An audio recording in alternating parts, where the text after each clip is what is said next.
বায়ুমণ্ডলের কোন স্তরে রেডিও তরঙ্গ প্রতিফলিত হয়? চারটে অপশান আছে, ট্রপোস্ফিয়ার, মেসোস্ফিয়ার, স্ট্র্যাটোস্ফিয়ার আর ওজোনোস্ফিয়ার। এখানে আমরা উত্তর বলবো ওজোনোস্ফিয়ার। দেখো অ্যাকচুয়ালি উত্তর হবে আয়নোস্ফিয়ার বা আয়নমণ্ডল।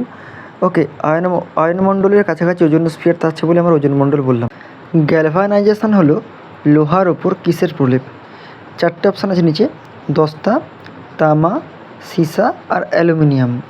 এই চারটের মধ্যে গ্যালভানাইজেশন সময় কিসের প্রলেপ দেওয়া হয়? এখানে অপশান এ দস্তার প্রলেপ হবে। দস্তার প্রলেপ দিলে কিন্তু লোহার উপর মরচে পড়ে না। সার্ভেন্টস অফ ইন্ডিয়া সোসাইটি গঠন করেন কে?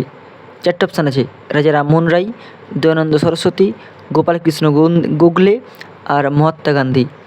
এখানে 1905 সালে কিন্তু সার্ভেন্টস অফ ইন্ডিয়া সোসাইটি গঠন করেন অপশান গ গোপালকৃষ্ণ গোখলে। 1905 সালে গঠন করেছিলেন। হাইগ্রোমিটার যন্ত্রের সাহায্যে কী পরিমাপ করা হয়? এখানে চারটে অপশান আছে, বাতাসের আপেক্ষিক আর্দ্রতা, বায়ুর গতিবেগ, সমুদ্র জলের গভীরতা আর সমুদ্র স্রোতের গতিবেগ। চারটের মধ্যে সঠিক উত্তর কোনটা হবে? সঠিক উত্তর হবে কিন্তু অপশান এ বাতাসের আপেক্ষিক আর্দ্রতা। হাইগ্রোমিটার দিয়ে কিন্তু বাতাসের আপেক্ষিক আর্দ্রতা মাপা হয়। কোন গাছের নিঃসরণ থেকে তারপিন তেল তৈরি হয়? চারটে অপশান আছে, জলপাই, বার্চ, উইলো আর পাইন। এই চারটে গাছের মধ্যে কোন গাছ থেকে কিন্তু তারপিন তেল পাওয়া যায়? এখানে উত্তর হবে অপশান ডি পাইন। পাইন গাছ থেকে কিন্তু তারপিন তেল পাওয়া যায়। পাইন গাছ থেকে তারপিন তেল পাওয়া যায়। আবর্তনের সময় প্রায় পৃথিবীর মতোই কোন গ্রহের? নিচে চারটে অপশান আছে, বুধ গ্রহ, শুক্র গ্রহ, মঙ্গল গ্রহ আর বৃহস্পতি গ্রহ। এদের মধ্যে কোন উত্তরটা সঠিক হবে? উত্তর গ কিন্তু মঙ্গল গ্রহ সঠিক হবে। মঙ্গল গ্রহের আবর্তন পৃথিবীর মতোই কিন্তু। পৃথিবীর পরিক্রমণ বেগ প্রতি সেকেন্ডে প্রায়, অর্থাৎ আমরা যে পৃথিবীতে বসবাস করে আছি তার পরিক্রমণ বেগ কত, সেকেন্ডে কত? চারটে অপশান আছে, 100 কিমি, 120 কিমি, 30 কিমি আর 50 কিমি। উত্তর হবে কিন্তু অপশান গ 30 কিমি। 30 কিমি প্রায়, মনে রাখবে 30 কিমি প্রায়। প্রথম সূর্যোদয় হয় ভারতের, অর্থাৎ ভারতের প্রথম সূর্যোদয় কোথায় হয়? চারটে অপশান আছে, রাজস্থান, তামিলনাড়ু, পশ্চিমবঙ্গ না অরুণাচল প্রদেশ। কোন উত্তরটা হবে? প্রথম সূর্য ওঠে কিন্তু অরুণাচল প্রদেশে। অরুণাচল প্রদেশ থেকে কিন্তু প্রথম সূর্যের আলো দেখা যায়, এটা কিন্তু মাথায় রাখবে। এক বছরের চেয়ে একদিন বড়, অর্থাৎ পৃথিবীতে যেটা এক বছর তার থেকে একদিন বড় কোন গ্রহের?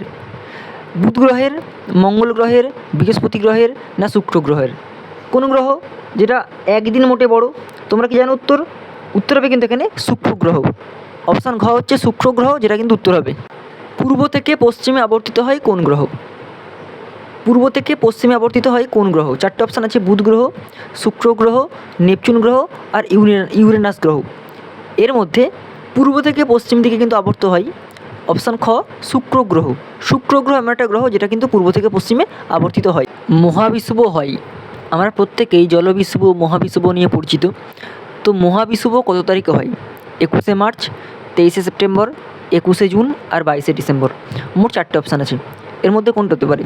দেখো মহাবিষুব হয় কিন্তু অপশান ক 21শে মার্চ। 21শে মার্চ তিনটা হচ্ছে মহাবিষুব হয়। পৃথিবীর গড় তাপমাত্রা প্রায়, চারটে অপশান আছে, 18 degree centigrade, 14 degree centigrade, 15 degree centigrade আর 22 ডিগ্রি সেন্টিগ্রেড। এখানে কোনটা সঠিক উত্তর হবে? এখানে কিন্তু সঠিক উত্তর হবে অপশান গ 15 ডিগ্রি সেন্টিগ্রেড। 15 ডিগ্রি সেন্টিগ্রেড হচ্ছে পৃথিবীর মেন গড় তাপমাত্রা, এটা মনে রাখবে 15 ডিগ্রি সেন্টিগ্রেড। সৌরজগতের নীল গ্রহ বলা হয়। চারটে অপশান আছে এখানে, মঙ্গল গ্রহকে, পৃথিবী গ্রহকে, ইউরেনাস গ্রহকে আর শুক্র গ্রহকে। কোন গ্রহকে নীল গ্রহ বলা হয়? তোমরা কি জানো? জানলে আমাকে কমেন্টস করে কিন্তু উত্তর পাঠাও। উত্তর হবে কিন্তু পৃথিবীকে। উত্তর হবে কিন্তু পৃথিবীকে। পৃথিবীকে বলা হয় নীল গ্রহ। সূর্য যে ছায়াপথে অবস্থান করছে তা হলো, সূর্য যে ছায়াপথে অবস্থান করছে তা হলো, চারটে অপশান আছে, নাসা, ইসরো, আকাশগঙ্গা আর মার্স অরবিটার মিশন। এখানে সঠিক উত্তর কোনটা হবে? এখানে কিন্তু সঠিক উত্তর হবে অপশান গ আকাশগঙ্গা। আকাশগঙ্গা হবে সঠিক উত্তর।